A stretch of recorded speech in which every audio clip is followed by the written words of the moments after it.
चला तर विद्यार्थी मित्रांनो, माझ्या यूट्यूब चॅनलवरती तुम्हा सर्वांचे अगदी मनापासून स्वागत करते।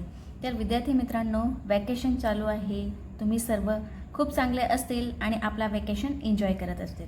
पण विद्यार्थी मित्रांनो, विसरायचं नाही आहे की या वॅकेशनमध्ये आपल्याला इंग्लिश बोलायला नक्की शिकायचं आहे आणि हा आपण ठामपणे निश्चय करून घेतलेला आहे।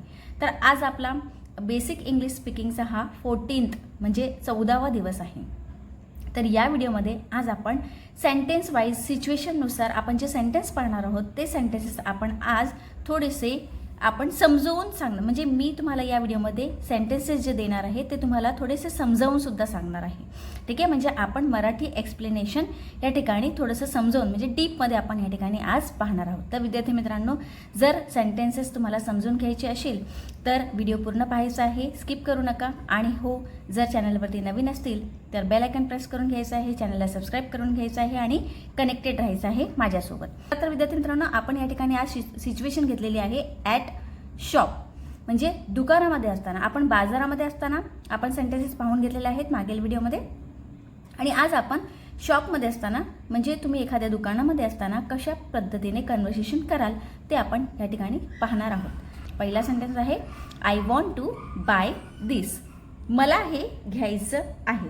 बघा, मला हे घ्यायचं आहे किंवा मला हे पाहिजे आहे, मग त्याच्यासाठी आपल्याला मला ह्याच्यासाठी आपण आय यूज करणार, पाहिजे आहे किंवा घ्यायचं आहे ह्याच्यासाठी आपण वॉन्टचा यूज करणार। मग आपला सेंटेन्स होईल आय वॉन्ट, हे घ्यायचं आहे। मग या ठिकाणी शॉप आहे, दुकानदार आहे, तुम्ही त्याला सांगत आहेत की मला हे पाहिजे आहे किंवा मला हे घ्यायचं आहे, मग तुम्ही त्याच्याकडून विकत घेणार। ठीक आहे, मग आपण जेव्हा एखादी गोष्ट विकत घेतो मग त्याला आपण म्हणतो टू बाय। ठीक आहे, म्हणजे विकत घेणे, बाय म्हणजे काय, विकत घेणे। ओके, तर बघा सेंटेन्स कसा आहे, I want to by this, मला हे घ्यायचं आहे, म्हणजे तुम्ही दुकानदाराला या ठिकाणी म्हणत आहेत की मला हे पाहिजे आहे किंवा मला हे घ्यायचं आहे, मग त्याच्यासाठी तुम्ही वापरणार आय वॉन्ट। ठीक आहे, मला हे घ्यायचं आहे किंवा मला हे पाहिजे आहे, मग त्याच्यासाठी आपण वापरणार आय वॉन्ट। आणि या ठिकाणी तुम्ही ती वस्तू विकत घेणार आहात, मग त्याच्यासाठी आपल्याला शब्द वापरायचा आहे किंवा वापरायचा आहे टू बाय। टू बाय म्हणजे विकत घेणे आणि त्याचा विरुद्धार्थी शब्द होतो, म्हणजे बायचा विरुद्धार्थी शब्द आहे विकणे। ठीक आहे, विकत घेणे आणि विकणे, विकणे म्हणजे सेल करणे। तर अशा पद्धतीने आय वॉन्ट टू सेल दिस असं सुद्धा होईल वाक्य। पण आपण या ठिकाणी ॲट शॉपमध्ये आहोत, मग या ठिकाणी आपण दुकानदाराशी कन्व्हर्सेशन करत आहोत, म्हणून आपण या ठिकाणी सेंटेन्स बघतो आहोत I want to by this. ठीक आहे, मला हे घ्यायचं आहे। दुसरा सेंटेन्स आहे या ठिकाणी शो मी अनदर वन, आपण नेहमी दुकानदाराला म्हणत असतो की मला दुसरं दाखवा। ठीक आहे, एखादं कापड असेल किंवा एखादी वस्तू असेल, आपण जेव्हा खरेदी करायला जातो मग साहजिकच आहे आपल्याला ती आवडली नाही तर आपण काय म्हणतो, मला दुसरं दाखवा। मग त्याच्यासाठी इंग्लिश सेंटेन्स कसा होईल, show me another one. Another म्हणजे दुसरं, शो म्हणजे दाखवणे। ठीक आहे, मला दुसरं दाखवा, दुसरं म्हणजे अनदर वन, मग आपण इंग्लिशमध्ये दुसऱ्यासाठी आपण काय म्हणणार, अनदर वन। ठीक आहे, मला याच्यासाठी आपण मीचा वापर करणार आणि दाखवणे हे क्रियापद आहे या ठिकाणी, मग त्याच्यासाठी आपण शोचा वापर करणार, मला दुसरं दाखवा, अशा पद्धतीने। त्याच्यानंतर तिसरा सेंटेन्स आहे do you have this in small size.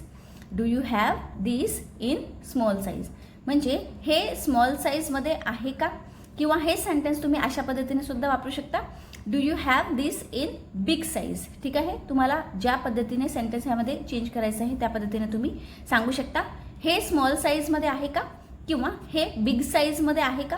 तर नेहमी असे प्रश्न आपण दुकानामध्ये गेल्यानंतर हे दुकानदाराशी आपण विचारतच असतो, त्याच्याशी आपण बोलतच असतो। मग या ठिकाणी आपल्याला माहिती असायला पाहिजे की असे जे सेंटेन्सेस आहेत ते इंग्लिशमध्ये कसे बोलले जातात। मग आपण काय म्हणणार, do you have this in small size.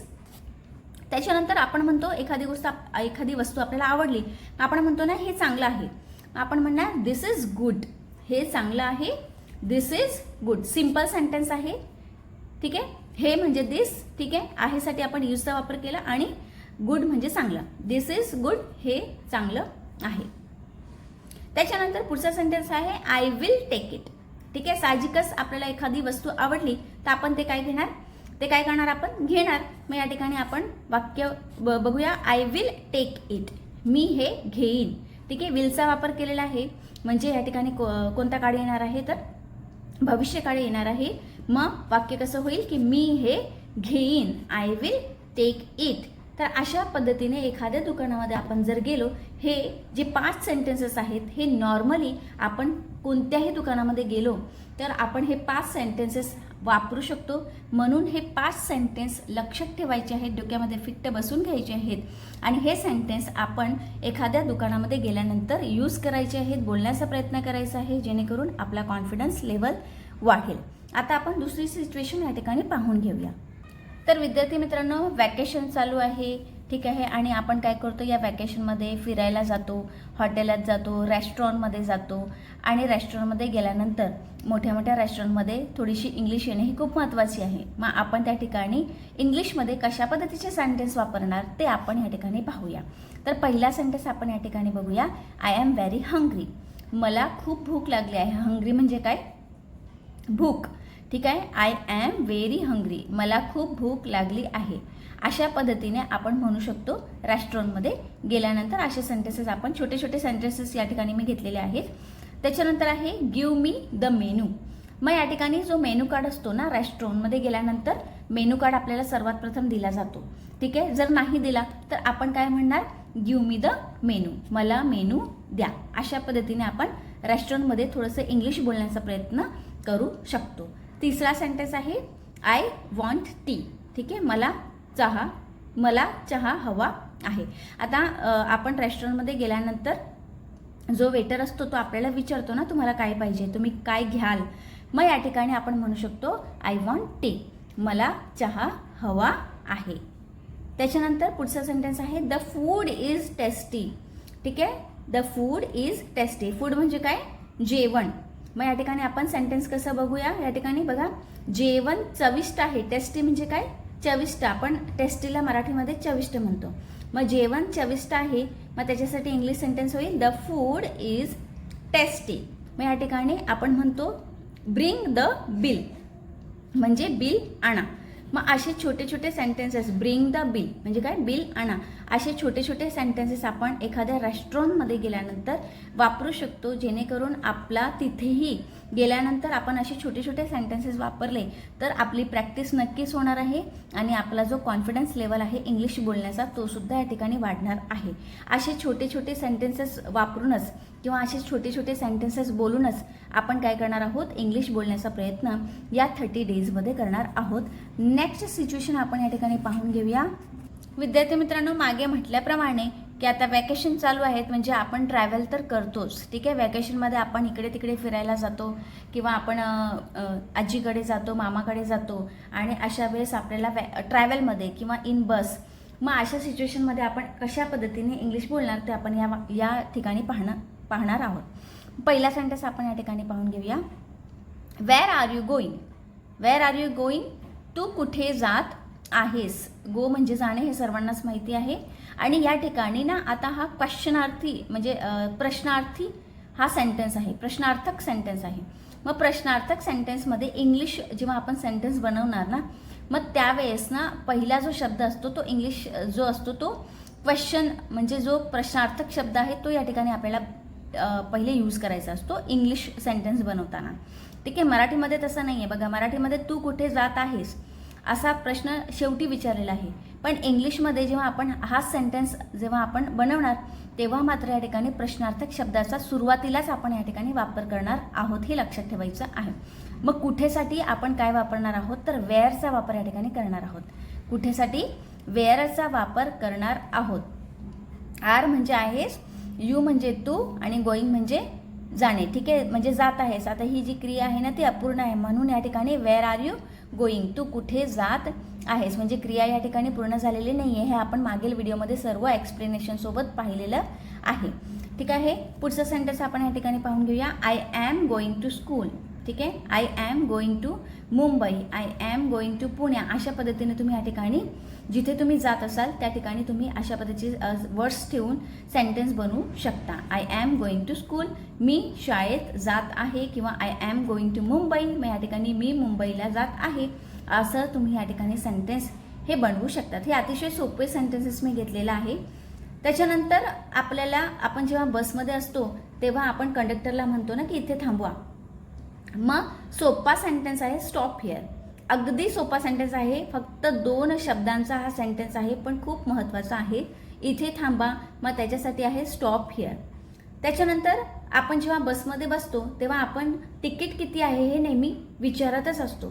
मग अशा वेळेस आपल्याला सेंटेन्स यूज करायचा आहे how much is the ticket. कितीसाठी आपल्याला हाऊ मचचा वापर या ठिकाणी करायचा आहे.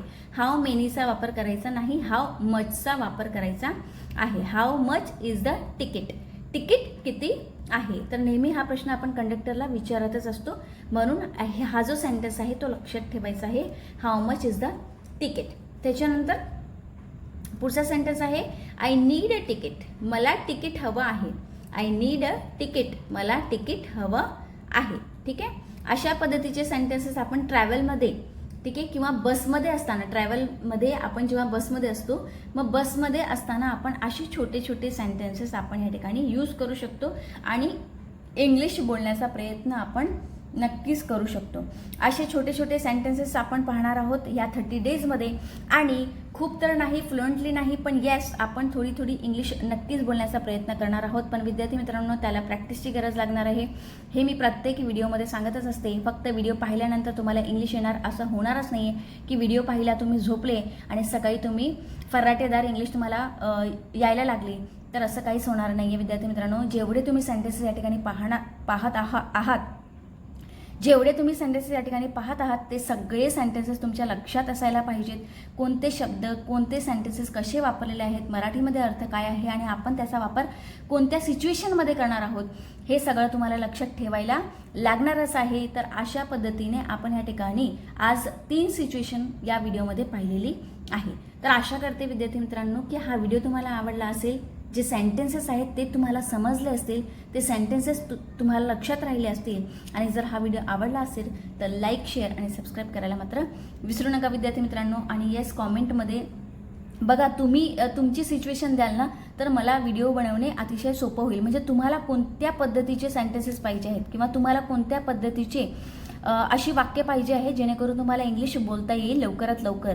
तर मला ते जर तुम्ही कॉमेंटमध्ये सांगितलं तर किंवा सजेशन दिलं तर मी त्याच्यावरती नक्कीच व्हिडिओ बनवण्याचा प्रयत्न करणार आहे. विद्यार्थी मित्रांनो, ते एक लाईक करायला विसरू नका आणि कॉमेंट नक्कीच करायचं आहे, जेणेकरून नेक्स्ट व्हिडिओ हा तुमच्या साठी हा महत्त्वपूर्ण ठरेल. तर भेटूया आपण नेक्स्ट व्हिडिओमध्ये. धन्यवाद.